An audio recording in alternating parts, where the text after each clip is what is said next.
তো প্রথমে দেখুন আমি এই যে ফাইলে যাবেন, তারপর নিউতে আসবেন। নিউতে আসার পরে এখান থেকে 1000 বাই 1000 পিক্সেল নেবেন। তারপর ঠিক নিচে যদি আসি আমরা এখানে দেখবেন যে 300 ডিপিআই এবং 8 জিবি, অবশ্যই কালার মোড হবে 8 জিবি। তারপরে ক্রিয়েট ডকুমেন্ট এখানে ক্লিক করবেন। ক্লিক করার সাথে সাথে আমাদের ডকুমেন্টটা তৈরি হয়ে গেল। ঠিক এখন আমরা এই টিতে ক্লিক করবেন। এই যে টুলবার টিতে ক্লিক করার পরে আমরা যে লেটার দিয়ে লোগোটা তৈরি করব সেই লেটারটা লিখব ডিপি। দেখুন ডিপি লিখলাম। তারপর সাইজটা বড় করে নেবেন এবং এই ডিপিটাকে আমরা একটা ফন্ট দিব। আমরা এই মনসিরাত এই ফন্টটা দেব, খুবই পপুলার একটা ফন্ট। এই লোগো ডিজাইনের ক্ষেত্রে বিভিন্ন জায়গায় ব্যবহার করা হয়। তো দেখুন এখানে দেওয়ার পর এই মনসিরাত দেওয়ার পর এখান থেকে আমরা এই যে সেমি বোল্ডটা ক্লিক করলাম। আচ্ছা, এখান থেকে আমরা রাইট মাউসটা ক্লিক করে দেখুন ক্রিয়েট আউটলাইন তৈরি করব। তারপর এখান থেকে আনগ্রুপ করব। রাইট মাউস ক্লিক করে আনগ্রুপ করে এই পিটাকে সরাই দেব। আসলে এই পিটা আমরা নিব না। এই পি, তো দেখুন এই ডিটাকেই আমি জাস্ট ঘোরায় পি বানাই দিব। তো এই ডিটাকে প্রথম দেখুন এখান থেকে যখনই আমরা এই যে হরিজন্টাল দিব তখন এই জাস্ট পি আকার হবে। ঠিক এই অবস্থায় ওকেতে ক্লিক করলাম। ক্লিক করে আপনারা সমান করে নেবেন। যদি সমান না হয় আপনারা দেখে নেবেন এবং অথবা লাইন টেনে আপনারা সমান করে নেবেন। তো দেখুন এখান থেকে আমি একটা লাইন টান দিয়ে দেখুন সমান করে নিচ্ছি। আপনারা সমান করে নেবেন। যদি একটু উঁচা নিচে হয় জাস্ট একটু কিবোর্ডের সাহায্যে অ্যারো কি চিহ্ন দিয়ে আপ অ্যারো বা ডাউন অ্যারো দিয়ে এটা সমান করে নেবেন। এই যে আমি দেখুন এখানে সমান করে এই লাইনটাকে আবার মুছে দিলাম। ক্লিক করার পর এখানে আমি জাস্ট ক্লিক করে শিফট চেপে ধরবেন। শিফট চেপে ধরে এই লাইনটা আঁকলাম।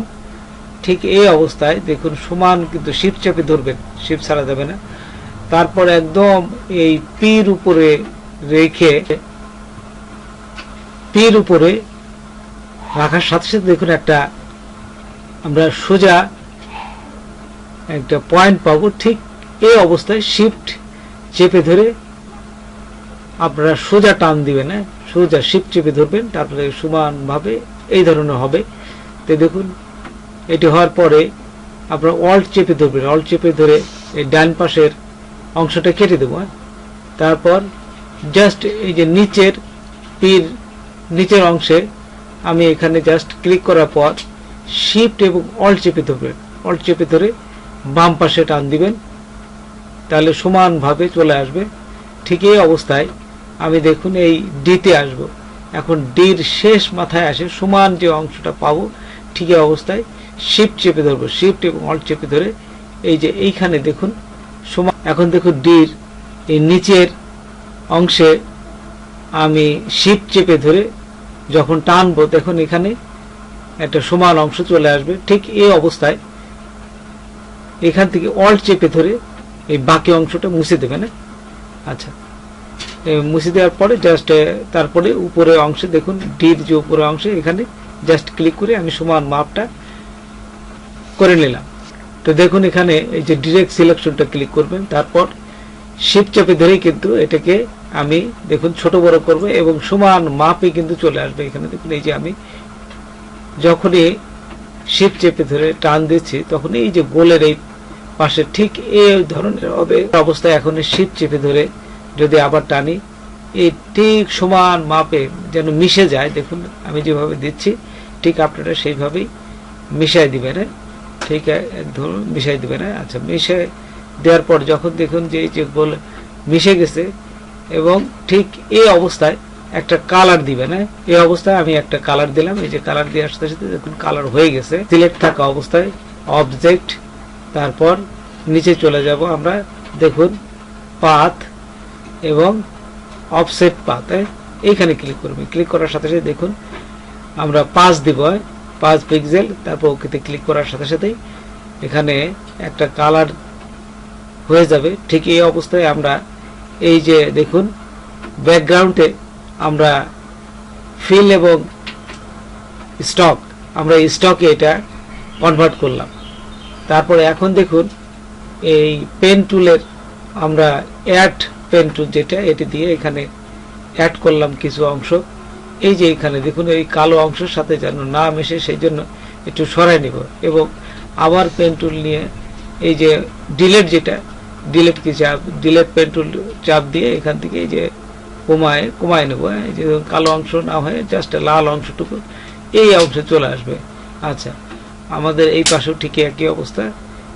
এই দেখুন এই যে ছোট করে নিলাম। আচ্ছা, নেওয়ার পর এখন আমরা দেখুন এখান থেকে মুভ টুল ক্লিক করে সবগুলো সিলেক্ট করব, এটা করব। তারপর ডি এবং পি দুটি সিলেক্ট করব। সিলেক্ট থাকা অবস্থায় আমরা পাথ ফাইন্ডারে চলে যাব। যদি এখানে আপনাদের পাথ ফাইন্ডার না থাকে সেই ক্ষেত্রে অল্ট শিফট F9 দিবেন। তারপরে যে ডিভাইডারে ক্লিক করলাম, তারপর রাইট মাউস ক্লিক করে আনগ্রুপ করে দিলাম। আনগ্রুপ করার পরে এখন দেখুন আনগ্রুপ হয়ে গেল।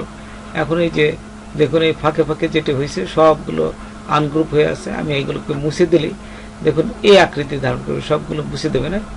এই যে এখান থেকে জাস্ট ডিলিট করে দেবো। এই যে আমরা একটা করে ধরবো, এবং যেহেতু এটা আনগ্রুপ হয়ে গেছে এটা এক একটা মুছে যাবে। এই যে ঠিক এই অবস্থায় সিলেক্ট আমরা যদি একটা একটা করে মুছি তাহলে দেখবেন যে এইগুলো সব সুন্দর একটা অংশে ডিভাইডেড হয়ে গেছে। তারপর এই যে গোলের অংশেও একটা স্পট আছে, ঠিক এই স্পটটাও এখানে মুছে দেবেন। মানে এই পাশে সিলেক্ট করে মুছে দেবেন, এবং এই পাশে এই ডিরও এই পাশে আরেকটা অংশ আছে ওটা মুছে দেবেন। আচ্ছা, দেখুন এখানে সুন্দরভাবে হয়ে গেছে। তারপর সবগুলোতে যদি একটা কালার দিতে চান তা কালার দিলেই আপনার একটা কালার হয়ে যাবে। আর এখানে তারপর সবগুলোকে সিলেক্ট করব। সিলেক্ট থাকা অবস্থায় পাথ ফাইন্ডারে এসে আমরা এই যে ইউনিট করে দেবো। ইউনিট করে দিলে সব এক কালারে হয়ে যাবে।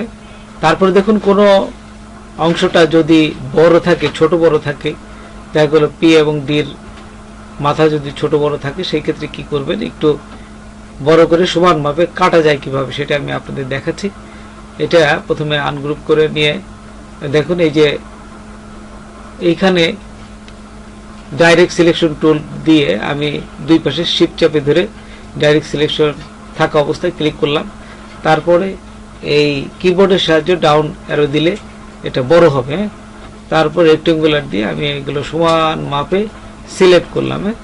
এই রেক্টেঙ্গুলার এবং উপরের পি অংশটাকে সিলেক্ট করলাম। সিলেক্ট থাকা অবস্থায় ওই যে এখানে যায় দেখুন মাইনাস করে দিলাম, ওই যে পাথ ফাইন্ডারে যায় মাইনাস করে দিলাম। এইভাবে আপনারা সমান মাপে করে নিতে পারেন। তো বন্ধুরা, আজকে এই পর্যন্তই। নতুন কোনো ভিডিও নিয়ে আবার আপনাদের সাথে হাজির হব। যদি আমার ভিডিওটা আপনাদের ভালো লাগে বা কোনো উপকারে আসে তবে অবশ্যই সাবস্ক্রাইব করবেন আর বন্ধুদের মাঝে শেয়ার করবেন। ধন্যবাদ সবাইকে। আল্লাহ হাফেজ।